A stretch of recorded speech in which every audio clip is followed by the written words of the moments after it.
DJ Holy Foe. Yo. You're locked into Point 5 Creative Studios, where Africa's stories aren't just told, they're produced. News, politics, entertainment, films that move the continent. We bring the truth, the fire, the creativity. Your world, powered by African storytelling. Point 5 Creative Studios. Point 5 Creative Studios. Point 5 Creative Studios. Point 5 Creative Studios.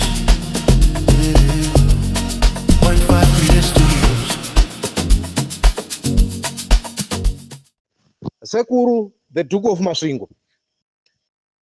Inini kana ndichitaura nemi ndinowanza kuda kutaura politics dzechokwadi.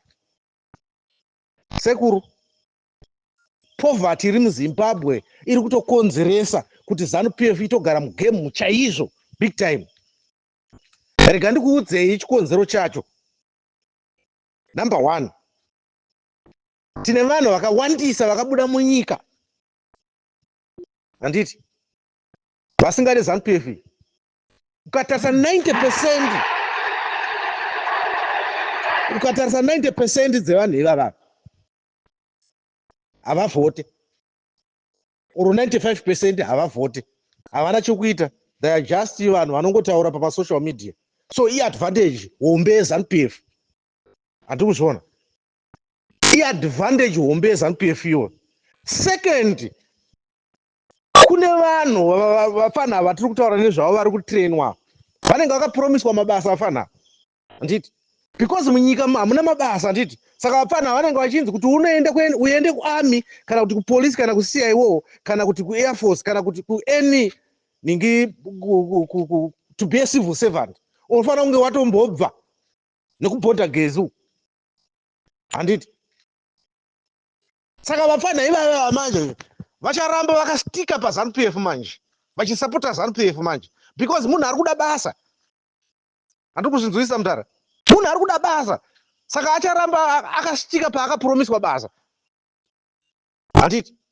Ende ukatarisa vafana vazhinji izvozvi vari kuenda kuarmy, police, kupi kumacivil servants, vari kutobva neikoko kubhodha gezu, handiti kuzviona manje.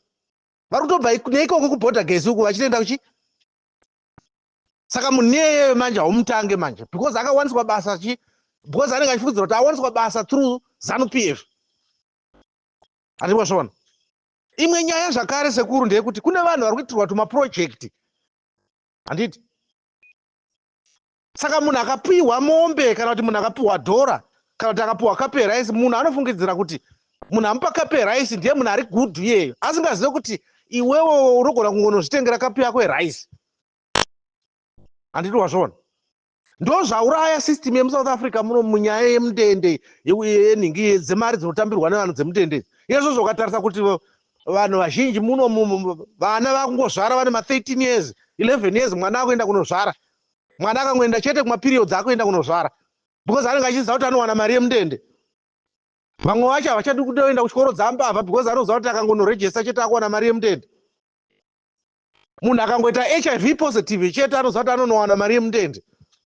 Saka vanhu vakunyengesa vachinyatsoziva kuti inini ndinowana mari yemundende, saka ndikabatwa neAIDS handina problem nazvo. Handikuzviona. ANC munomu yakutongovhoterwa nevanhu vachinyatsoziva kuti tikasavhotera ANC hatiwane mari dzemundende dzekusocial welfare. The same nepaZimbabwe. Saka munhu akapiwa 2 bags dzefertilizer ne10 kg dzembeu Sekuru, munhu iye anoona kunge agonerwa sterek neZANU-PF. Handikuzviona. Saka poverty is dominating muZimbabwe and ichitoita kuti ZANU-PF igare mugame for big time. You understand zvandanyatsotaura Sekuru? I think manzwisa zvandataura kuti ZANU-PF haibvi mugame just because of these things zvandataura izvi.